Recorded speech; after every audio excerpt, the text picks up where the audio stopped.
Salve, salve, gente boa! Sou o professor Euclides, essa é a Escola Teófilos. Bem-vindos a mais uma aula de Teologia Bíblica. Nós estamos hoje na segunda lição sobre o profeta Oséias. Eu quero lembrar que o profeta Oséias é um dos profetas mais bonitos de se fazer uma reflexão sobre ele. É uma reflexão atemporal. O que aconteceu na vida de Oséias, na história de sua família, o que aconteceu com o seu povo, na história de seu povo, acontece hoje, na minha, na sua casa, na nossa paróquia, na nossa cidade, no nosso país, no mundo atual, em todos os cantos dele. É uma reflexão universal e atemporal. Então eu espero que seja muito útil para as vossas reflexões e meditações. Bom, eu quero agradecer aqui mais uma vez os nossos alunos, as nossas alunas que estão aí cada vez mais se inscrevendo no canal, né? Você que ainda não se inscreveu, está pela primeira vez no nosso canal, obrigado, muito obrigado pela sua presença, pela sua participação no nosso canal. O canal foi feito para vocês, então o estudo bíblico ele está dentro de uma sequência lógica para que vocês possam crescer na fé, conhecer a sua religião, conhecer a palavra de Deus. Eu quero agradecer também aqueles que nos incentivam e nos patrocinam nesse canal, né? De maneira especial, Márcia Aparecida, Miguel Zeponi, Ana Lúcia Escapim, a Márcia Aparecida que tem um centro de orientação teológica existencial, né? Onde se tratam de relações pessoais, teológicas, filosóficas, educacionais. Muito obrigado por vocês e tantos outros alunos que nos patrocinam, né, neste canal e nos incentivam a manter ele no ar, sempre com coisa nova.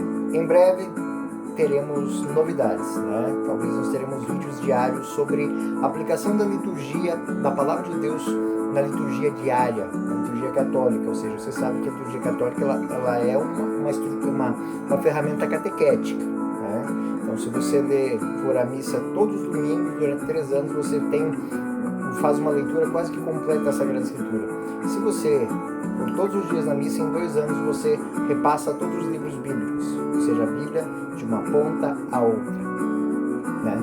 E isso é muito bonito, porque tem um porquê disso ser assim. Então, em breve nós teremos os nossos vídeos diários, um pouco mais curtos, um pouco mais precisos, mas teremos.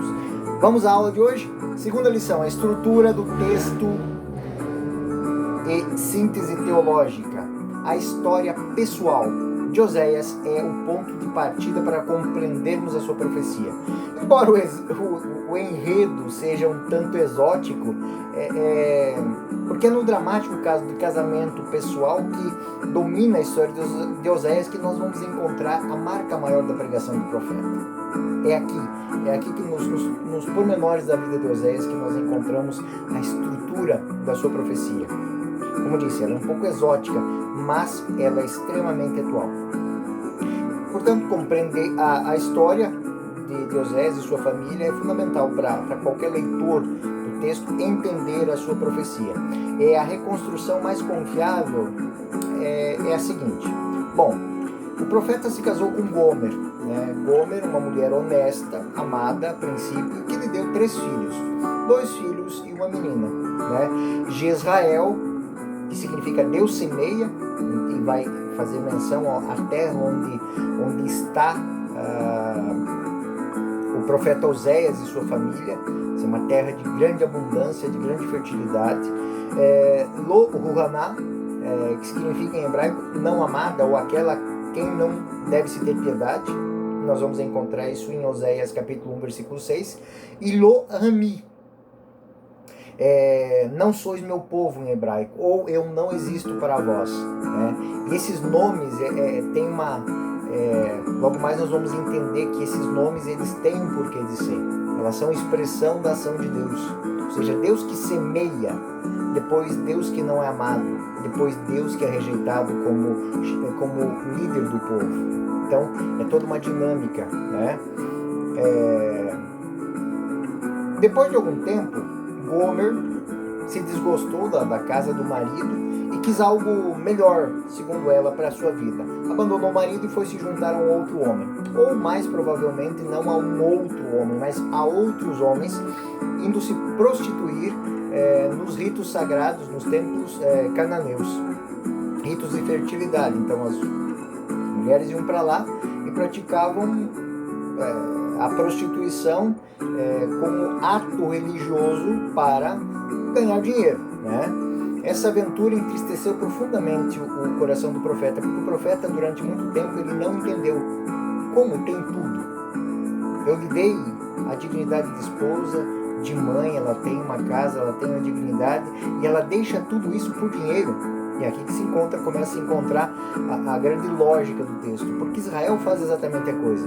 Israel rejeita a aliança, rejeita a obediência da lei para ganhar dinheiro, para fazer fortuna, para ser conhecido pelos povos circunvizinhos, para fazer boa figura nos encontros dos reis.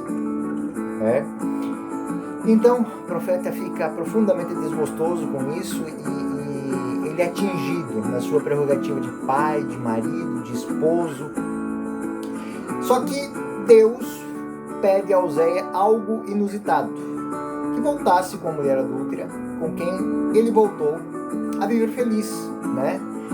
E esse é o enredo do capítulo 3, ou seja, ele volta a viver com a mulher, né?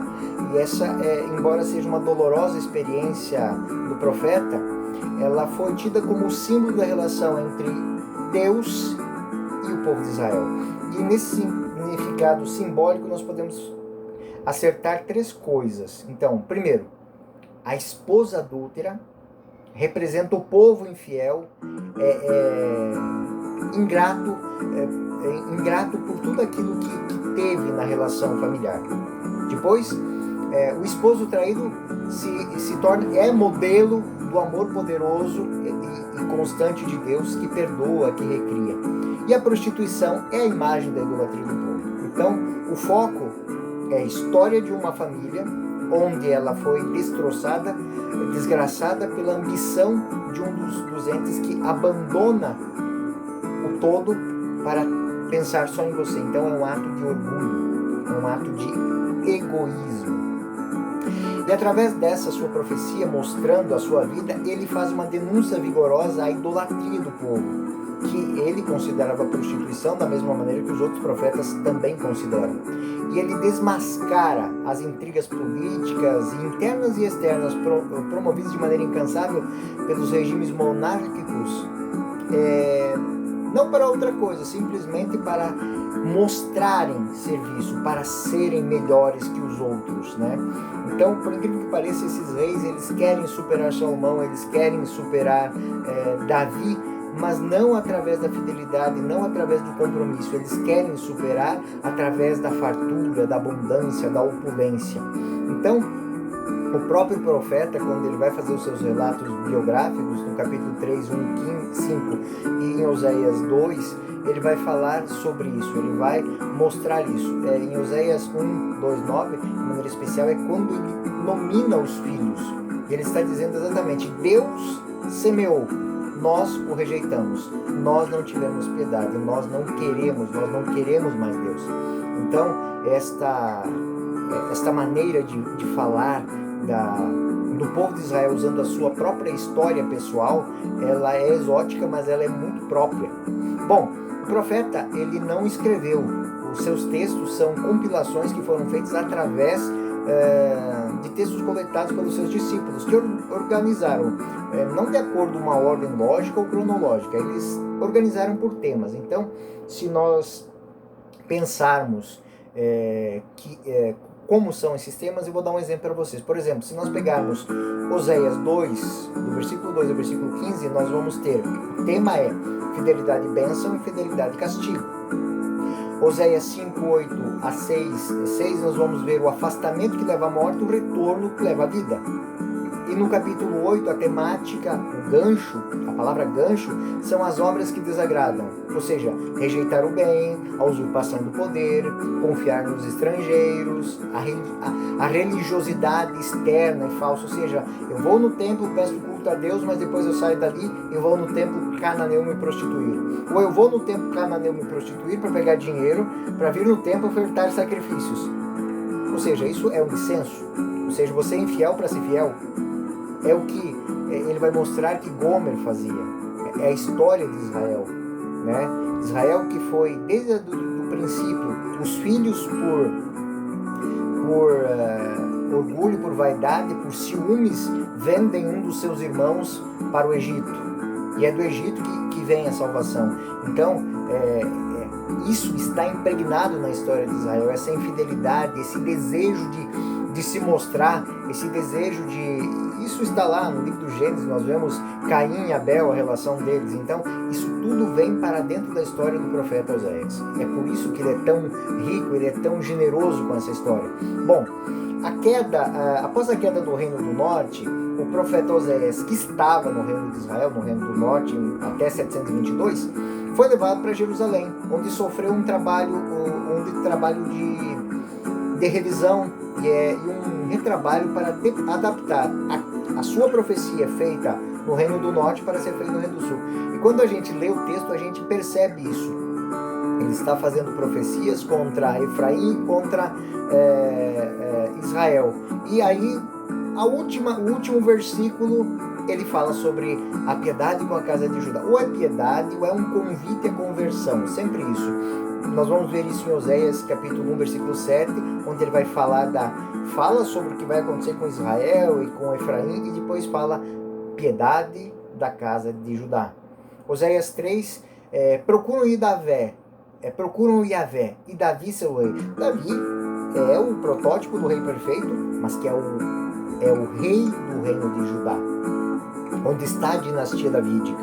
Oséias capítulo 5, Judá tropeça, e com eles Efraim e Israel, ou seja, Judá é colocado como exemplo. Se ele tropeçar, Efraim e Judá vão junto. Oséias capítulo 6, versículo 11, a Judá uma nova colheita, quando forem meu povo. Ele faz uma profecia de uma bênção, ou seja, quando forem meu povo, eu lhes darei uma nova colheita. Oséias, capítulo 10, versículo 11, Judá lavrará. Engraçado, Judá lavra, e os outros semeiam e os outros aram a terra, né? Então ele vai sempre inserir Judá. Então tudo isso por quê? Porque houve um trabalho de revisão quando o profeta saiu do Reino do Norte e foi para o Reino do Sul. Eu não digo o profeta em si, mas os seus textos foram levados. Oséias 12, versículo 2, os demais se prostituíram, mas Judá ainda é fiel e é santo. Então esta edição final, onde esses ajustes foram feitos, ocorreu durante ou imediatamente após o exílio da Babilônia. Por quê? Porque qual é a dinastia que vai vir da Babilônia? A dinastia davídica. Outra coisa importante, uma das características do livro oseano, ou seja, o livro de Oséias, é a ausência de formas introdutórias e conclusivas nos oráculos. Ou seja, os oráculos eles foram proferidos e raras vezes foi colocado uma introdução de que o Senhor está falando, o Senhor me apareceu em uma visão, ou oráculo de Yahvé, como isso é próprio em Amós, Oséias, Jeremias, Isaías. Oséias não. Oséias são muito raras as citações, as profecias que terminam-se, por exemplo, com a expressão oráculo do Senhor ou oráculo de Yahvé. Nós temos, para ser bem exato, duas, né? Oséias 2, 15, 18 e 23, onde se usa durante 3 vezes oráculo do Senhor para finalizar a profecia, e Oséias capítulo 11, versículo 11, onde se usa ao final da profecia, uma curta profecia de passagem, oráculo do Senhor. Por isso é difícil identificar as unidades individuais, né? Porque, para tanto, ele usa de diversos assuntos, o estilo de forma em verbos, por exemplo. Se nós olharmos assim, às vezes o profeta está falando de um tema e parte para outro. Não tem uma separação, não tem uma temática. E assim, para ser fiel ao texto, nunca foi feito um ajuste disso. Nem os seus discípulos fizeram isso. Então, porém, existe uma outra tese, que esses ajustes de fato são colocações que o profeta fez de uma maneira objetiva, ou seja, e até porque eles têm uma temática, esses vácuos, esses escuros do texto de Oséias, eles têm uma temática muito específica. Oséias é um dos poucos profetas que vai questionar o mal que existe, o mal existente, o mal que permeia as coisas, o mal que está por detrás das ações, a motivação maléfica de muitas coisas, a inspiração maléfica, ou seja, a ação do mal no coração do homem. Por exemplo, Oséias 4:8, eles se alimentam dos pecados do meu povo e anseiam em hebraico a palavra usada é semelhante àquela salivar a boca por sua falta, ou seja, eles se alimentam do pecado do meu povo e anseiam por sua falta. E aí é só um versículo, é o versículo 8, e aí você fica, eles quem? O texto em cima não tem um sujeito que se aplique a essa pergunta. Então é um versículo onde o profeta é claro, existe sim um mal. Este mal permeia os corações, e este mal ele se alimenta da falta das pessoas. Capítulo 6, versículo 7 a 11. Quebraram o pacto em Adã. Adã é um território de Adão, ou é o princípio. É uma palavra que ela pode ter muita conotação. Alguns vão dizer que, esse versículo vai dizer que estes indivíduos, ou seja, esta força, ela teve muito a ver com, estavam junto na quebra do pacto de Adão, ou seja, originalmente eles agem contra a humanidade, agem contra a bênção, agem contra o povo de Israel. Oséias 10, 9 seguintes, eu vi vossos pais no princípio, e desde o princípio são pervertidos, e se prostituem, ou se deleitam para satisfazer os Baal-Boshé, ou seja, Baal-Boshé são demônios que se tornaram piores que as abominações, ou seja, Oséias vai dizer que os pais, eles passaram isso para os filhos. É desde o princípio que existe essa perversidade. Essa perversidade é uma marca que existe de se deixar o bem, deixar a graça, deixar a bênção, deixar a ação de Deus e ir servir aos Baal-Boshé, ou seja, ir servir à ilusão, ir servir a esses demônios. E por fim, por fazer isso, este povo se torna pior que a abominação. Então, e aí, alguns textos corrompidos que a gente tem, porque o povo de Israel, a teologia hebraica não gosta muito dessa relação com os demônios, eles citam muito pouco isso, né? Mas Oséias, no afã de dar uma explicação, por que a minha esposa me deixa para se prostituir no templo cananeu? Ela aprendeu isso, ela viu isso, é a herança de seus pais, está no seu coração. Essa insensibilidade com as coisas de Deus e essa atração pela ganância, pelas coisas do mundo, isso é uma marca, isso é uma ferida espiritual que tem que ser sanada. Então, olhar para o profeta Oséias tem uma temática muito profunda, né? Parece uma história simples, mas não é. Bom, Oséias capítulo 5. Sacerdote e profeta tropeçam dia à noite, aliam-se aos ídolos.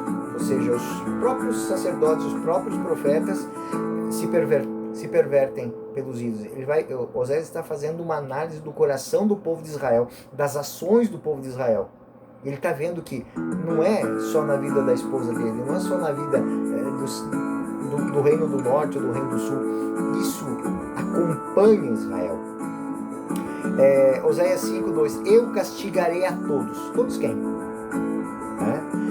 São aquelas lacunas do texto, né? Quem? É como se o profeta estivesse perguntando se eu castigarei a todos, né?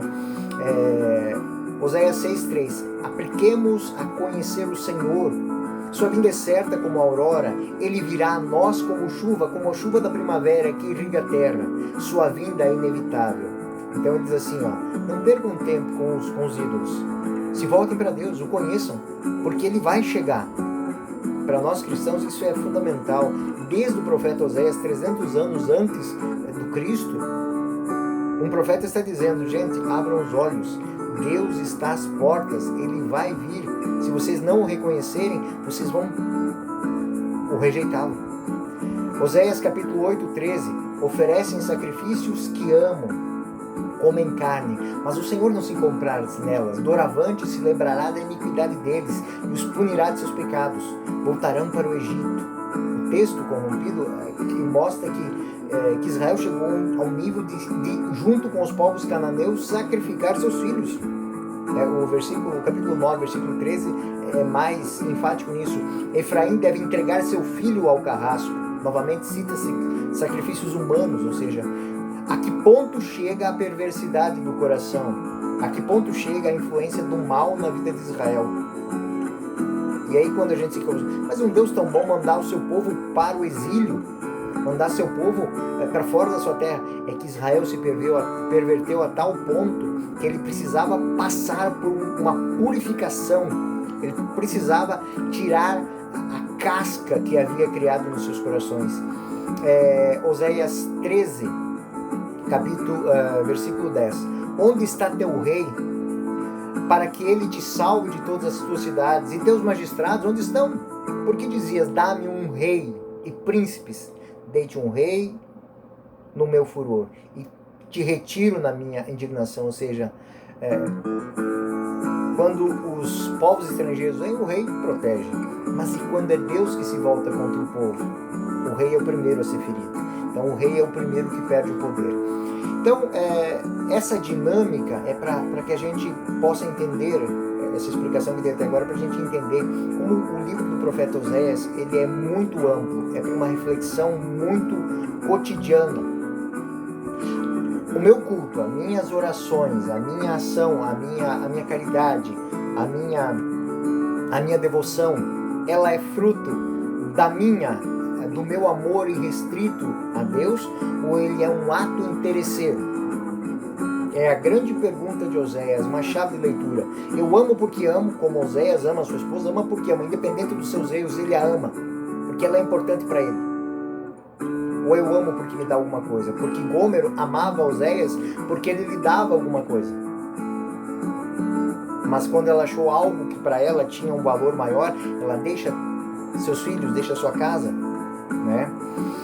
Então podemos dizer que o profeta, embora não tenha essa estrutura organizacional, cronológica, lógica, ele tem divisões. A primeira parte, Oséias 1:3, narra os casos de casamento do profeta, interpretando de acordo com o seu valor simbólico. Então assim, ele narra a vida do profeta, que casa, que dá filhos, que tem um lar, a mulher que o deixa e vai se prostituir, ele que vai atrás, volta atrás para casa, dá tudo, e ela que o deixa novamente, volta para casa, até que no final ela verdadeiramente vê que tudo que ela tem é fruto do quê? Do amor do seu esposo.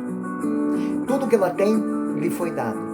E ele a ama independente daquilo que ela faz. Ele ama por aquilo que ela é. É exatamente o que Deus sente por Israel. Eu não amo porque você é bonzinho. Eu amo porque eu te amo. Eu amo porque eu te consagrei. Eu amo porque eu te escolhi. Então, o contexto de amor aqui, amor é predileção. É escolher acima de tudo. Segunda parte, Oséias 4:11, contém os principais oráculos de julgamento. Então, ele passa a aplicar a história de sua vida à história de Israel. Então, são os oráculos, ou seja, Deus deu a terra, semeou, plantou, deu fartura e deu abundância. Mas não bastou a abundância de Deus, não bastou a bênção de Deus. O povo de Israel se afastou de Deus, rejeitou o seu Deus. E ele mostra que tudo isso é feito por uma corrupção que é muito mais institucional. Profeta e sacerdote perambulam, traem, enganam. E a terceira parte, o capítulo 12 e o capítulo 14, é a mais reflexiva, é a menos apaixonada. A ingratidão de Israel na história passa a ser enfatizada, mas a esperança da salvação também é proposta, porque ele vai dizer o seguinte: os reis se pervertem, os sacerdotes se pervertem, os profetas se pervertem, mas são os filhos que sofrem.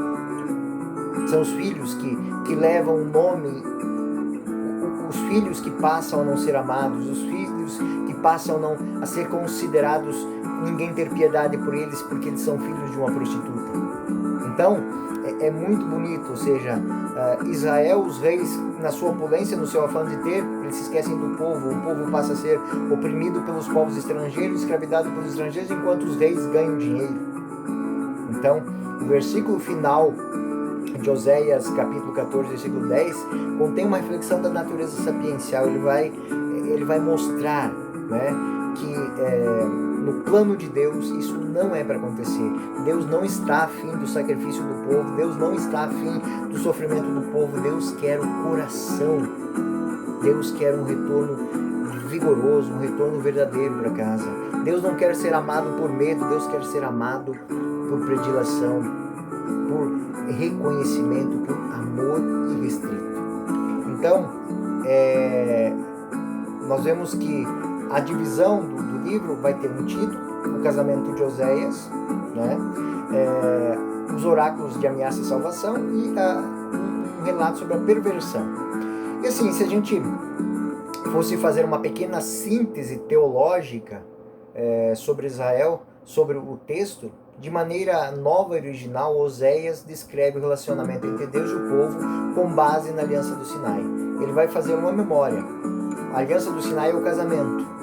A entrada de Israel na Terra Prometida é a promessa de bênção e de fartura. E Deus que cumpre tudo isso. Eles estão na Terra. A Terra é deles. A bênção, o Vale de Israel é um vale de grande abundância, de grande riqueza. Onde estão as cidades-estado, são locais de muita fartura.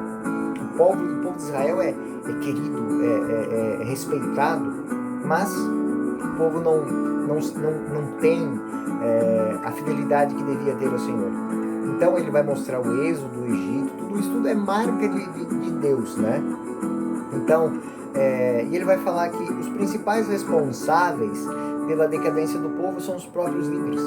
São os sacerdotes, os reis, os profetas, que se deixaram, como a sua esposa Gomer, atrair pela vida fácil, pela vida desregrada. É como uma mariposa. Ele vai usar, no Oséias 5:12, ele vai dizer assim: uma mariposa e um verme que se consomem, ou seja, a mariposa e o verme, eles se unem para se destruir. Então, ele, dentro do profeta, do estudo do profeta, é muito tratado que até mesmo o fato do povo de Israel ser deportado, enviado para o exílio, isso faz parte da Hesed, ou seja, isso faz parte da bênção. Oséias vai aplicar a Deus toda a gama de sentimentos que caracteriza a relação amorosa entre um homem e uma mulher, entre um noivo e uma noiva. O noivo que é traído, então ele tem fervor, ele tem raiva, ele tem afetos, mas também ele se deixa seduzir, ele se arrepende. Então, o resultado da atitude baseada nessa ternura sem limites é graça pura, é a Hesed, ou seja, é um amor de predileção, é um amor que vai atrás, que busca, que chama, é o amor do bom pastor que coloca a ovelha que fugiu do aprisco sobre os ombros e leva para curar em casa, né? E aí ele vai mostrar que Deus, por amor, vai levar o povo para o deserto de novo, para mostrar que no deserto, onde tudo é escasso, o amor não é.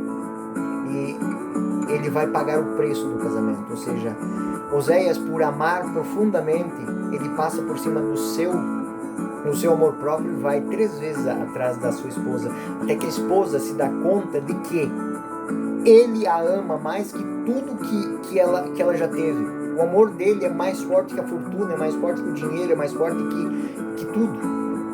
Então, os termos hebraicos característicos são amar, rabba, né? Oséias 11:1-4, ibsé, ou seja, benevolência. Oséias ama a sua esposa com amor profundo e benevolência. Então, como Gomer volta para casa, Israel é conclamado a voltar para casa, a reconhecer. Então nós podemos dizer que toda essa estrutura que está em Oséias, ela também estará nos outros. A herança dos profetas Jeremias, Ezequiel, vão aparecer no Deuteronômio, no 30 Isaías. Cântico dos Cânticos, então, se fala do amor, da amada, do amante, mas elas são muito importantes para a teologia do Novo Testamento. Então, gente boa, essa é a grande realidade, a grande beleza teológica da história de Gomer e Oséias, que tiveram 3 filhos e que, ao final de tudo, venceram pelo amor a ganância, a iniquidade e a falta de senso que está no coração do homem desde o princípio. Espero que essa aula tenha sido útil para você. Que Deus te abençoe e Deus te guarde. Muito obrigado aos nossos colaboradores e patrocinadores. Fiquem com Deus. Até a próxima. Eu sou Euclides. Essa é a Escola Teófilos. Até a próxima. Fiquem com Deus.